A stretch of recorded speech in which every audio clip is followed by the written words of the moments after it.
안녕하세요. 여러분의 마음을 어루만지는 야잠 작가입니다. 오늘 들려드릴 이야기는 조선시대를 배경으로 한 겉으로는 한없이 나약해 보이지만 속에는 천하를 호령할 기계를 숨긴 한 사내와 절망의 끝에서 그 사내를 선택한 한 여인의 기막힌 인연에 관한 이야기입니다.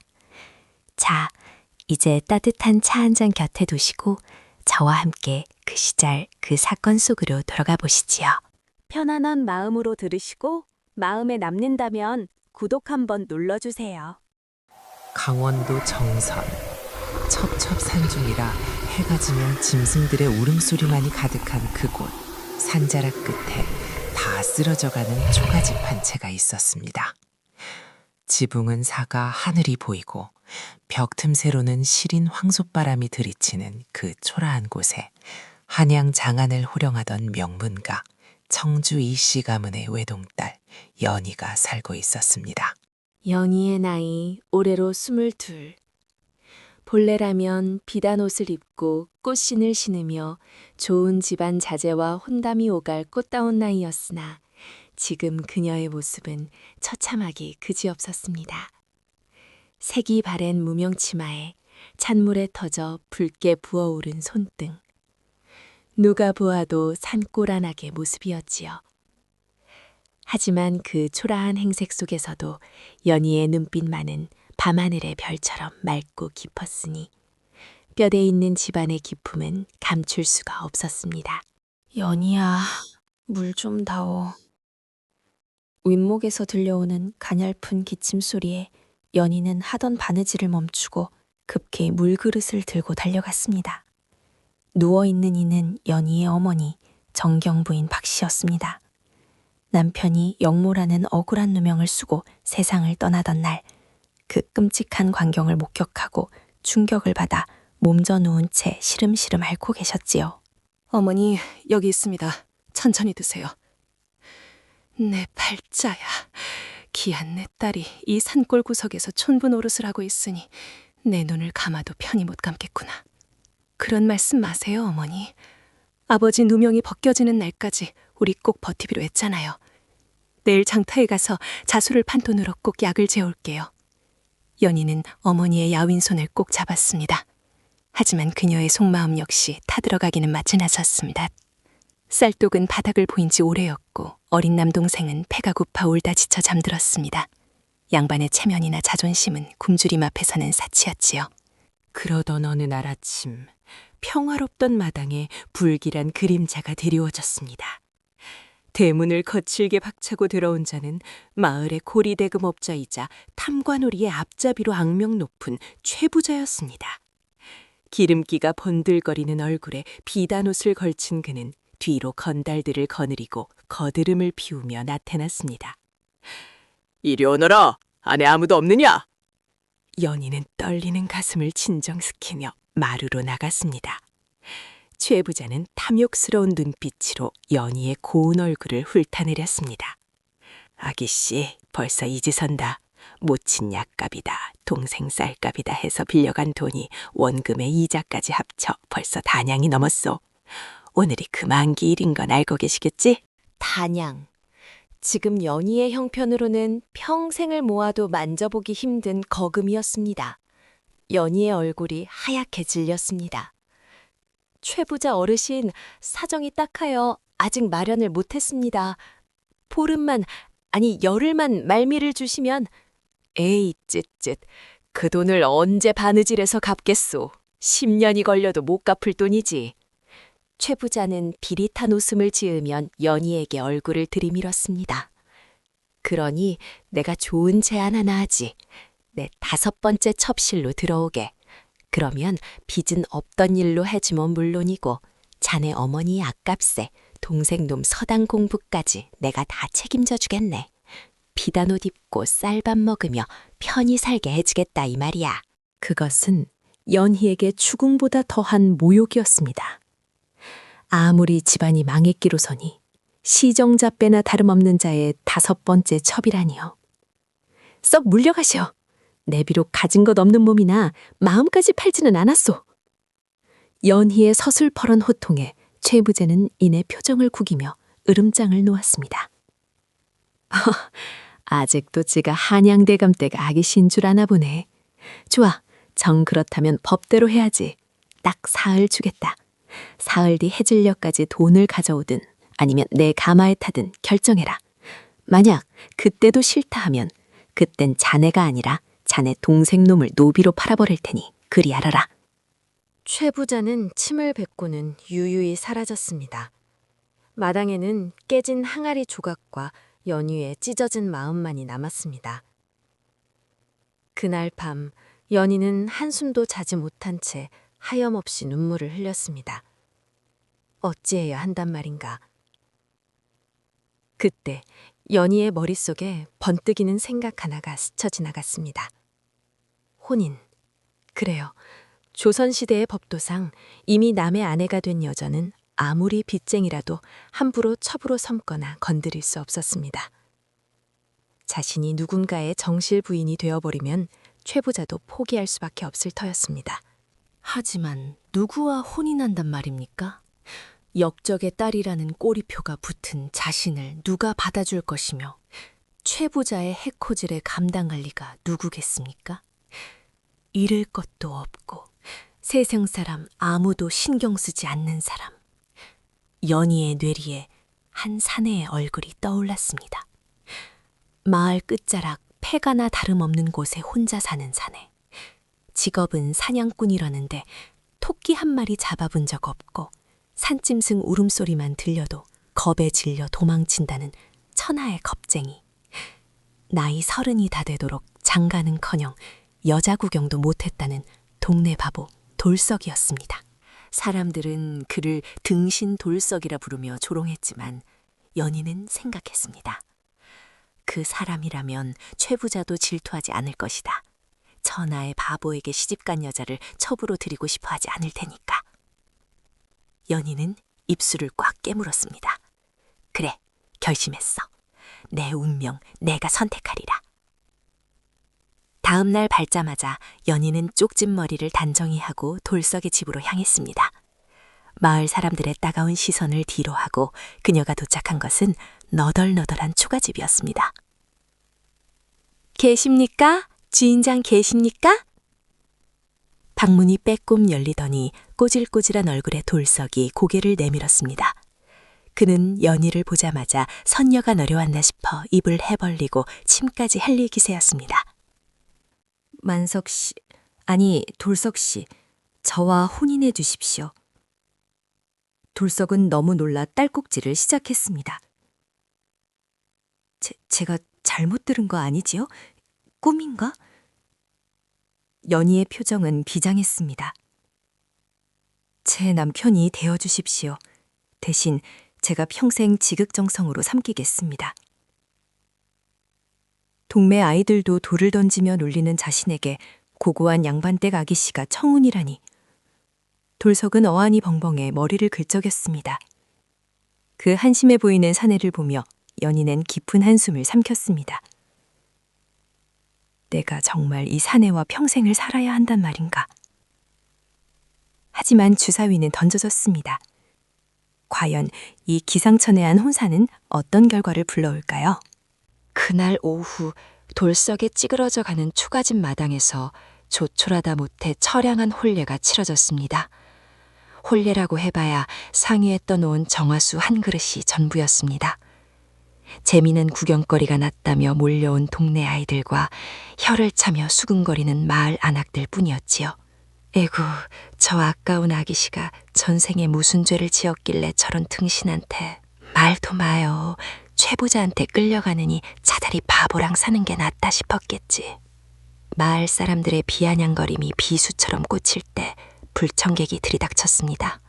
바로 최 부자였습니다. 그는 뒷짐을 지고 들어와 비릿한 웃음을 흘리며 연희를 쏘아 보였습니다. 허허허, 경사났네 경사났어. 내 5번째 첩자리는 마다하더니 기껏 고른 서방이 천하의 겁쟁이 돌석이라.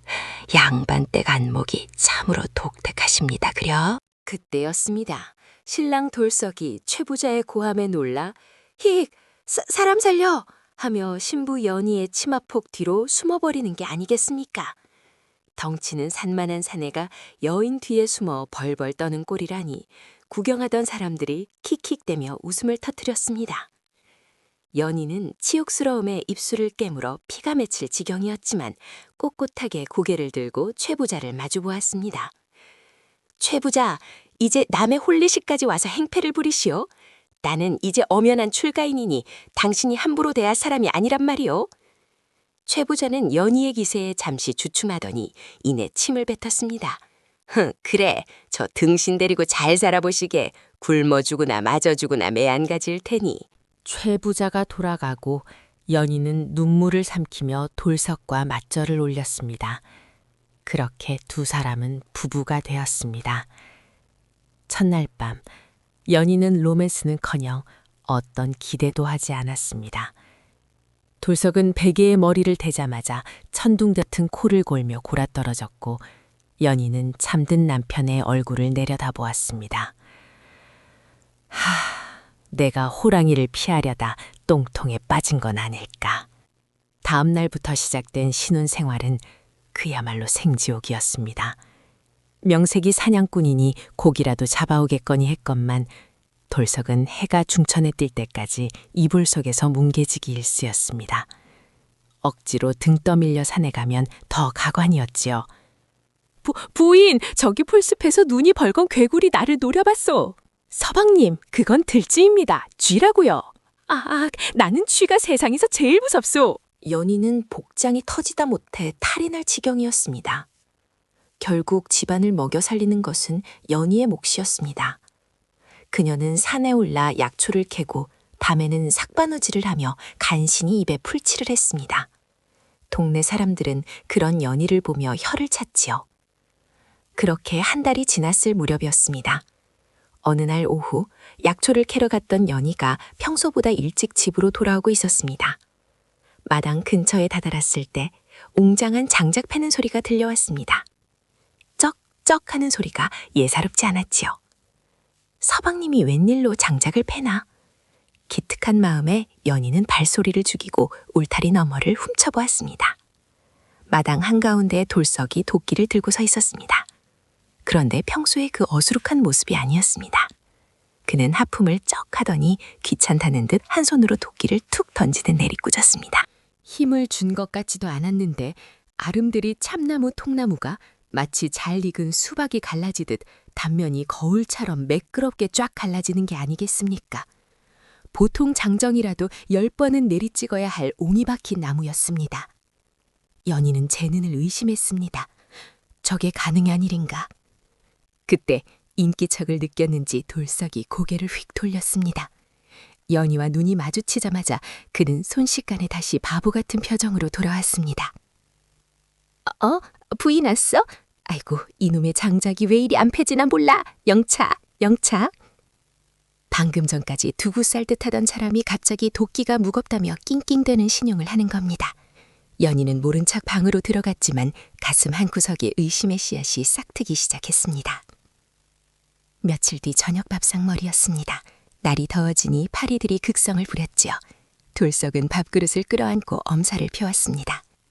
아우, 귀찮아. 부인이 파리 좀 쫓아주시오. 무서워서 밥을 못 먹겠소.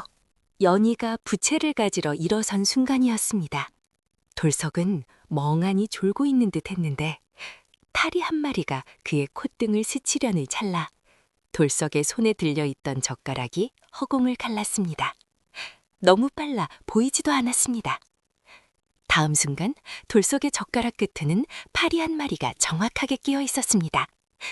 연희는 물을 따르다 말고 그 장면을 목격하고는 얼어붙었습니다. 서방님? 돌석은 화들짝 놀라며 젓가락을 떨어뜨렸습니다. 내가 뭘 잡은겨? 아이고, 깜짝이야. 파리가 눈이 버럭 젓가락에 박았나 봐요. 그는 바보처럼 웃으며 밥알을 흘렸습니다. 하지만 연희는 보았습니다. 젓가락을 던질 때 돌석의 눈빛이 순간적으로 날카롭게 빛났던 것을요. 그날 밤 연희는 잠든 돌석의 손을 몰래 살펴보았습니다. 낮에는 흙투성이라 몰랐는데 자세히 보니 손바닥 안쪽에 굵은 굳은 살이 박여 있었습니다. 그것은 농사꾼의 굳은 살이 아니었습니다. 무관이었던 외삼촌의 손에서 보았던 것과 똑같은 검을 오랫동안 쥐어온 사람만이 가진 굳은 살이었습니다. 연희의 심장이 쿵쿵 뛰기 시작했습니다. 이 사람은 사냥꾼이 아니다. 도대체 정체가 뭐란 말인가? 왜 바보 행사를 하며 숨어 사는 거지? 확신은 곧 두려움으로 바뀌었습니다. 내 남편은 평범한 사내가 아니다. 혹시 조정에서 쫓기는 흉악범은 아닐까? 아니면 그때였습니다. 마을 입구가 시끌벅적하더니 낯선 사내들의 고함이 산자락까지 울려 퍼졌습니다. 이 놈들아, 최부자 어르신의 명이다. 빚 대신 저 계집을 끌고 오라고 하셨다. 최부자가 보는 왈패들이 들이닥친 것입니다. 연희는 사색이 되어 집 안으로 뛰어들어갔습니다. 그리고 정자에서 코를 골던 돌석은 연희의 모습이 사라지자마자 감고 있던 눈을 번쩍 떴습니다. 그의 눈동자는 더 이상 풀린 눈이 아니었습니다. 깊고 서늘한 냉수의 눈빛이었습니다. 이놈들아, 무엇들 하느냐? 당장 저 계집을 끌어내라! 최부자의 고함과 함께 초가집 마당은 순식간에 아수라장이 되었습니다. 수십 명의 건달이 몽둥이를 휘두르며 연희의 살림살이를 닥치는 대로 부수기 시작했습니다.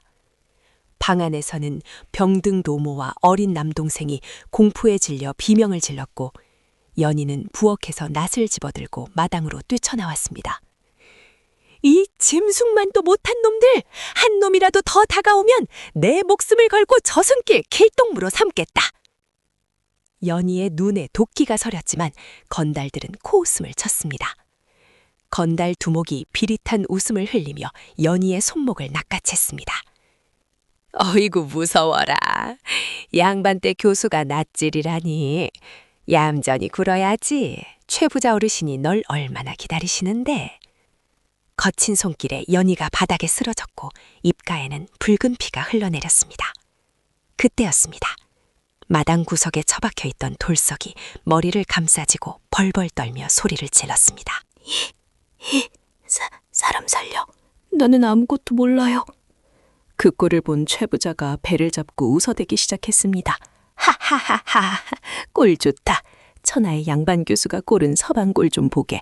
제 마누라가 맡고 있는데 오줌이나 지리고 있구만. 연희는 찢어지는 가슴을 부여잡고 돌석을 향해 외쳤습니다. 서방님, 어서 도망치세요. 뒷산으로 가서 제발 목숨이라도 부지하세요. 어서요. 연희는 알고 있었습니다. 자신이 끌려가면 저들이 입막음을 위해 돌석을 죽일 것이라는 걸요. 비록 바보 같은 남편이지만 자신 때문에 목숨을 잃게 둘 수는 없었습니다. 하지만 돌석은 도망가지 않았습니다. 아니, 못 가는 것처럼 보였습니다. 그저 땅만 보며 바들바들 떨고 있을 뿐이었지요. 건달 두목이 돌석에게 다가가 침을 뱉으며 몽둥이를 들어 올렸습니다. 에이, 밥맛 떨어지는 놈, 넌 그냥 여기서 뒤져라. 몽둥이가 돌석의 정수리를 향해 사정없이 내리꽂히는 찰나였습니다. 웅크리고 있던 돌석의 손이 번개처럼 솟구쳐 눌렀습니다. 둔탁한 타격음이 아니야 무언가 단단한 것에 가로막힌 소리가 났습니다. 건달 두목은 눈을 의심했습니다. 자신이 온 힘을 다해 휘두른 몽둥이를 저 바보천치 사냥꾼이 한 손으로, 그것도 낡은 대나무 지팡이 하나로 가볍게 막아낸 것입니다. 오라, 이놈이? 건달이 당황하여 몽둥이를 빼려 했지만 지팡이에 딱 붙은 채 꼼짝도 하지 않았습니다. 천천히, 아주 천천히 돌석이 고개를 들었습니다. 헝클어진 머리카락 사이로 드러난 그의 두 눈. 그것은 더 이상 초점 없는 바보의 눈이 아니었습니다. 깊은 산속 굶주린 호랑이가 먹잇감을 앞에 두고 번뜩이는 살기 그 자체였습니다. 연희는 숨쉬는 것도 잊은 채 그 모습을 바라보았습니다. 저 눈빛, 내가 알던 서방님이 아니다. 돌석이 입을 열었습니다. 평소에 어수룩한 말투는 온데간데 없고 지옥에서 울려 퍼지는 듯한 낮고 굵은 목소리였습니다. 내 사람에게 손대지 말라 하였을 텐데. 돌석의 손목이 살짝 비틀리는가 싶더니 건달 두목의 몽둥이가 산이산 조각이 나며 사방으로 튀었습니다. 으악, 내 팔!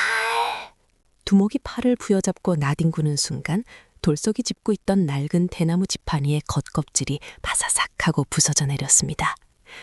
그리고 그 안에서 달빛을 받아 서슬퍼런 빛을 뿜어내는 백색의 장검이 모습을 드러냈습니다. 조선 팔도의 명검으로 소문난 별인검이었습니다. 저놈 잡아라, 죽여! 최 부자가 악을 쓰자 나머지 건달들이 일제히 칼과 도끼를 들고 달려들었습니다. 연희는 비명을 질렀지만 돌석은 피하지 않았습니다. 그는 한 마리 제비처럼 가볍게 허공으로 솟구쳤습니다. 슉슉 바람 가르는 소리만 들릴 뿐 그의 검이 어디로 움직이는지 눈으로 쫓을 수도 없었습니다. 돌석이 땅에 착지하며 검을 착 하고 갈무리하는 순간 달려들던 건달들이 제자리에 멈춰섰습니다. 그리고 다음 순간 건달들의 바지가 일제히 흘러내리고 들고 있던 칼날들이 모조리 반토막이 되어 바닥으로 떨어졌습니다. 살은 베지 않고 오직 무기와 옷까지만 정확하게 베어버린 친기에 가까운 검술이었습니다. 으아, 귀신이다! 살려주세요! 건달들은 혼비백산하여 아랫도리를 부여잡고 기어나갔습니다. 돌석은 천천히 최부자를 향해 걸어갔습니다. 피 한 방울 묻지 않은 검끝이 최부자의 목을 겨누었습니다. 최부자는 다리가 풀려 주저앉아 바지를 적시고 말았습니다. 장군님, 살려주세요. 내가 눈이 삐었지. 제발 목숨받은. 돌석이 차가운 목소리로 물었습니다. 내 놈 눈에는 내가 아직도 바보천지 사냥꾼 돌석으로 보이느냐? 최부자는 말도 못하고 고개만 가로저었습니다. 상황이 정리되자 돌석은 검을 거두고 연희에게 다가왔습니다. 서슬퍼런 호랑이의 눈빛은 사라지고 다시 예전의 그 따뜻하고 안타까운 눈빛으로 돌아와 있었습니다. 부인, 다치지 않았소. 돌석은 떨고 있는 연희 앞에 무릎을 꿇고 터진 입가에 묻은 피를 자신의 소매로 조심스레 닦아주었습니다. 연희는 멍하니 남편을 바라보았습니다. 매일 밤 코를 골고 쥐가 무섭다며 호들갑을 떨던 그 바보 남편이 맞나 싶었습니다. 서방님, 정말 누구십니까? 정말로 제 서방님이 맞으십니까? 돌석은 씁쓸하게 미소 지으며 대답했습니다. 속여서 미안하오. 역적에 누명을 쓰고 숨어 사느라 어쩔 수 없었소. 내 이름은 이겸. 선대왕을 호위하던 내금이장이었소. 내금이장 이겸. 전살 속에서나 됐던 홀로 수백 명의 적을 막아냈다는 그 귀신 칼잡이가 바로 자신의 멍청한 남편이었다니. 연희의 눈에서 참았던 눈물이 왈칵 쏟아졌습니다. 무서워서가 아니었습니다. 안도감, 그리고 이 남자가 사실은 자신을 지켜줄 듬직한 영웅이었다는 사실에 대한 벅차오름이었습니다. 연희는 이겸의 가슴에 얼굴을 묻고 펑펑 울었습니다. 이겸은 그런 아내를 말없이 꼭 안아주었습니다. 하지만 감동의 재회도 잠시 마을 입구 쪽에서 수십 개의 횃불이 다가오고 있었습니다. 땅이 울릴 정도의 말발굽 소리, 이번엔 관군이었습니다. 마을 입구에서부터 밀려오는 수십 개의 횃불은 마치 거대한 불꽃용이 산기슭을 타고 오르는 듯 했습니다. 땅을 울리는 말발굽 소리는 고요한 산골 마을의 공기를 무겁게 짓눌렀지요.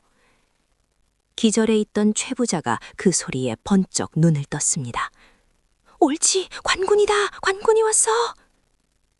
최부자는 바닥을 기며 대문 밖을 향해 악을 썼습니다. 나으리, 여기요! 여기 수배 중인 대역주인 이겸이 있습니다. 어서 저놈을 잡으시오! 연희의 안색이 창백해졌습니다. 이제 막 남편의 진심을 알게 되었는데 다시 그를 사지로 보낼 수는 없었습니다. 연희는 이겸의 소매를 꽉 붙잡았습니다. 서방님, 어서 피하세요. 뒷산 비밀동굴로 가시면 제가 어떻게든 시간을 벌어보겠습니다. 어서요. 하지만 이겸은 도망치지 않았습니다.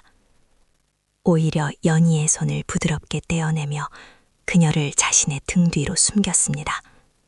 그의 어깨는 그 어떤 바위보다 단단해 보였습니다. 부인, 이제 도망치는 것은 끝났소. 내 오늘 부인과 가족을 위해 무사로서 마지막 책임을 다할 것이니 내 뒤에 꼭 붙어 있으시오.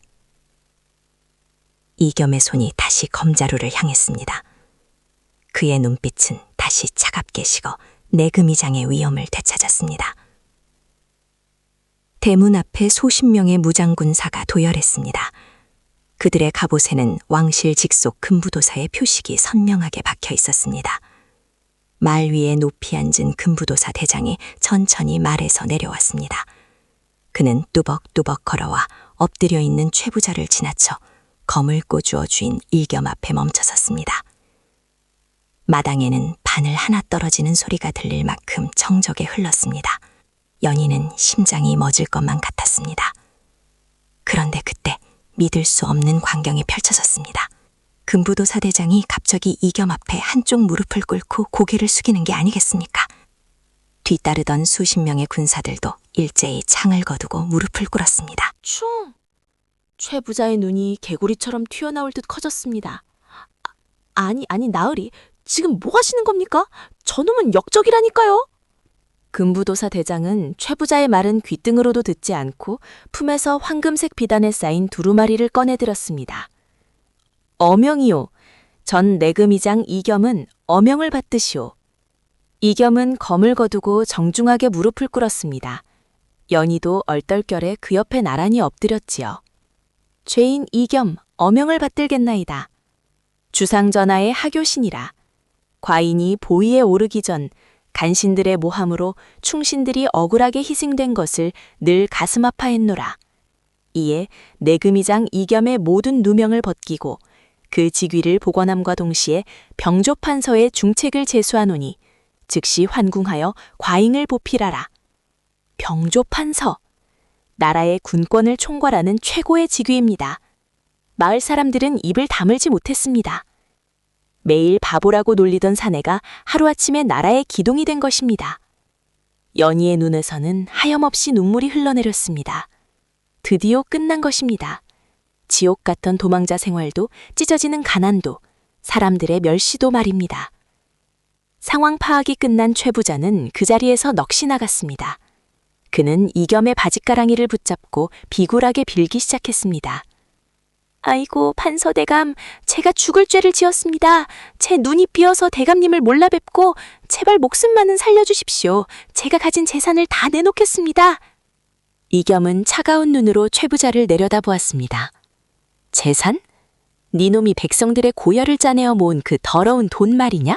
이겸은 금부도사에게 나지막이 명령했습니다. 여보라, 이자는 양반의 신분으로 백성을 수탈하고 내 아내를 능욕하려 했으며 무고한 이를 역적으로 몬 중죄인이다. 당장 포박하여 의금부로 압송하라. 예, 판소대감. 군사들이 최부자와 왈패들을 굴비 엮듯 줄줄이 엮어 끌고 갔습니다. 아이고 대감, 살려주십시오. 최부자의 비명소리가 멀어지자 산골 마을에는 다시 고요한 평화가 찾아왔습니다. 이겸은 흑토성이가 된 연희를 일으켜 세웠습니다. 그의 손은 투박했지만 더없이 따뜻했습니다. 부인, 많이 놀라셨지요? 이제 다 괜찮소. 연희가 어쩔 줄 몰라 하며 대감마님 하고 입을 떼자 이겸은 껄껄 웃으며 예의의 그 순박한 미소를 지어 보였습니다. 어허, 둘만 있을 땐 예전처럼 서방님이라 불러주시오. 나는 그 이름이 더 좋소. 당신을 만나게 해준 이름 아니오. 이겸은 품속에서 무언가를 꺼냈습니다. 낡은 보자기에 쌓인 그것을 풀어보니 붉은색 비단으로 만든 고운 꽃신 한 켤레였습니다. 장날에 물을 샀소. 당신이 집신 신으며 고생하는 게 늘 마음에 걸려서 바보 행세하느라 제대로 선물도 못하고 숨겨만 두었었는데 이제야 신겨주는구려. 연희는 꽃신을 받아들고 오열했습니다. 이겸은 산에서 나무를 하고 약초를 캐서 번 푼돈을 조금씩 모아 아내의 꽃신을 샀던 것입니다. 겁쟁이 바보 연기 뒤에 숨겨진 남편의 깊고도 지극한 사랑을 확인한 순간이었습니다. 이겸은 마루에 걸터 앉아 연희의 흙 묻은 발을 자신의 소매로 정성스레 닦아주었습니다. 그리고는 품에 고이 품어왔던 붉은 꽃신을 연희의 발에 직접 신겨주었지요. 딱 맞는구려. 이제부터는 이 꽃신 신고 비단길만 걸으시오. 내 다시는 부인의 발에 흙을 묻히지 않겠소. 연희는 자신의 발을 감싸준 남편의 커다란 손을 보며 뜨거운 눈물을 흘렸습니다. 그동안 동네 바보를 남편으로 둔 여편네라며 손가락질 받던 세월, 채부자의 협박에 잠 못 이루던 밤들, 그 모든 서름이 눈물과 함께 씻겨내려가는 듯 했습니다. 며칠 뒤 마을 어귀는 잔치 분위기로 떠들썩했습니다. 한양에서 내려온 화려한 꽃가마와 수십 명의 호위군사가 줄을 이었습니다. 이제는 병조판서 이겸대감의 가족을 모시러 온 행렬이었지요. 마을 사람들은 저마다 마당으로 나와 입을 다물지 못했습니다. 세상에, 저분이 정말 그 돌석이란 말인가? 허허, 역시 사람은 겉만 보고는 모르는 법이야. 범이 발톱을 숨기고 있었다니. 예전에 돌석을 등신이라 놀리고 돌을 던졌던 마을 사내들은 땅바닥에 코가 닿도록 엎드려 벌벌 떨었습니다. 혹여나 대감마님이 지난 일을 보복하지 않을까 노심초사했지요. 하지만 말 위에 올라탄 늠름한 모습의 이겸은 그들을 향해 인자하게 손을 저었습니다. 자네들이 나를 바보라 불러준 덕분에 간신들의 눈을 피할 수 있었으니 어찌 보면 은인들이지 않소. 한양 가면 내 포상금이나 두둑이 분을 터이니 이제 겁내지 말고 잘들 사시게. 대인배다운 면모에 마을 사람들은 감동하여 만세를 불렀습니다. 이겸대감 만세! 연희아기 씨 만세! 연희는 화려한 비단 가마에 오르기 전 잠시 멈춰서서 정들었던 초가집을 돌아보았습니다. 낡은 지붕과 다 쓰러져 가던 담장. 비록 고생스러운 기억이 가득한 곳이었지만 그곳에서 바보 남편과 보낸 소박한 시간 속에 진정한 진심이 깃들어 있었음을 그녀는 압니다. 가마문이 닫히고 행렬이 움직이기 시작했습니다. 가마 안에는 병이 씻은 듯이 나은 노노와 고운 도포를 입은 남동생이 나란히 앉아 있었습니다. 어머니, 이제 정말 고생 끝이에요. 아버지의 명예도 되찾았고 우리 가족 다시 행복하게 살 수 있어요. 연희는 어머니의 손을 꼭 잡았습니다. 창밖으로 스치는 정선의 산줄기를 보며 그녀는 다시 한번 다짐했습니다. 겉으로 보이는 화려함보다 위기의 순간 자신을 위해 지팡이를 휘둘렀던 남편의 그 묵직한 사랑을 평생 잊지 않겠노라고 말이지요. 따스한 봄볕이 내리쬐는 한양의 어느 고즈넉한 저택. 정원에는 연희가 정선에서 신고 왔던 그 붉은 꽃신을 닮은 진달래가 흐드러지게 피어 있었습니다. 병조판서의 부인이 된 연희는 이제 비단옷을 입고 기부인들의 존경을 받는 처지가 되었지만 그녀의 마음가짐은 예나 지금이나 변함이 없었습니다. 이겸대감은 조정에서 엄격하고 공정한 관리로 이름을 떨쳤습니다. 하지만 퇴근하여 집으로 돌아오면 여전히 아내 앞에서만큼은 부인, 배가 고프니 얼른 밥 좀 주시오 하며 예전 사냥꾼 돌석이 시절에 천진난만한 웃음을 짓곤 했지요. 어느 날 저녁 연희는 남편과 함께 정원을 거닐며 조용히 물었습니다. 대감, 가끔은 그 산골 마을의 고요함이 그립지 않으십니까? 쥐가 무섭다며 제 뒤에 숨으시던 그때 말이옵니다. 이겸은 껄껄 웃으며 아내의 손을 꼭 잡았습니다. 부인, 그때 내가 쥐가 무서워 숨었겠소? 당신이라는 커다란 나무 뒤에 숨어 잠시 세상을 잊고 싶었을 뿐이라오. 내 평생 가장 잘한 일은 그 낡은 초가집에서 당신의 청혼을 받은 것이오. 연희는 미소 지었습니다. 사람들은 흔히 이겸다담이 대단한 영웅이라 말하지만 연희는 알고 있었습니다. 진짜 용기는 적을 베는 검술에 있는 것이 아니라 사랑하는 사람을 지키기 위해 기꺼이 바보가 될 수 있는 인내심에 있다는 것을요. 반대로 이겸 또한 알고 있었습니다. 세상 모두가 손가락질하던 바보 사냥꾼에게서 진주 같은 진심을 발견하고 자신의 모든 것을 걸어 그를 선택한 연희의 해안이야말로 가문을 다시 일으킨 진짜 힘이었다는 사실을 말입니다. 세월이 흘러 두 사람의 이야기는 입에서 입으로 전해져 조선 팔도의 야담으로 남았습니다. 겉모습만 보고 사람을 판단하는 이들에게는 준엄한 경고를, 절망 속에서도 희망을 찾는 이들에게는 따뜻한 위로를 전하는 이야기로 말이지요. 시니어 여러분, 우리네 인생도 이와 같지 않습니까? 지금 당장 내 곁에 있는 사람이 보잘것없어 보이고 사는 게 힘들다 느껴질 때가 있을 것입니다. 하지만 범은 함부로 발톱을 드러내지 않는 법이며 진정한 보석은 진흙 속에 묻혀 있을 때 더 귀한 법입니다. 누군가의 겉껍데기가 아닌 그 안에 담긴 따뜻한 진심을 볼 줄 아는 눈을 가질 때 비로소 우리 인생에도 붉은 꽃신을 신고 걷는 비단길이 열리는 것 아니겠습니까? 오늘 밤 곁에 있는 소중한 사람의 거친 손을 한번 꼭 잡아보시길 바랍니다. 그 손 안에 당신을 지켜온 무딘 지팡이가 혹은 서슬퍼런 사랑의 검이 숨겨져 있을지 모르니 말입니다. 사람의 진정한 가치는 눈에 보이는 명성이 아니라 소리 없이 곁을 지켜주는 그 깊은 그림자 속에 머물러 있는 법입니다.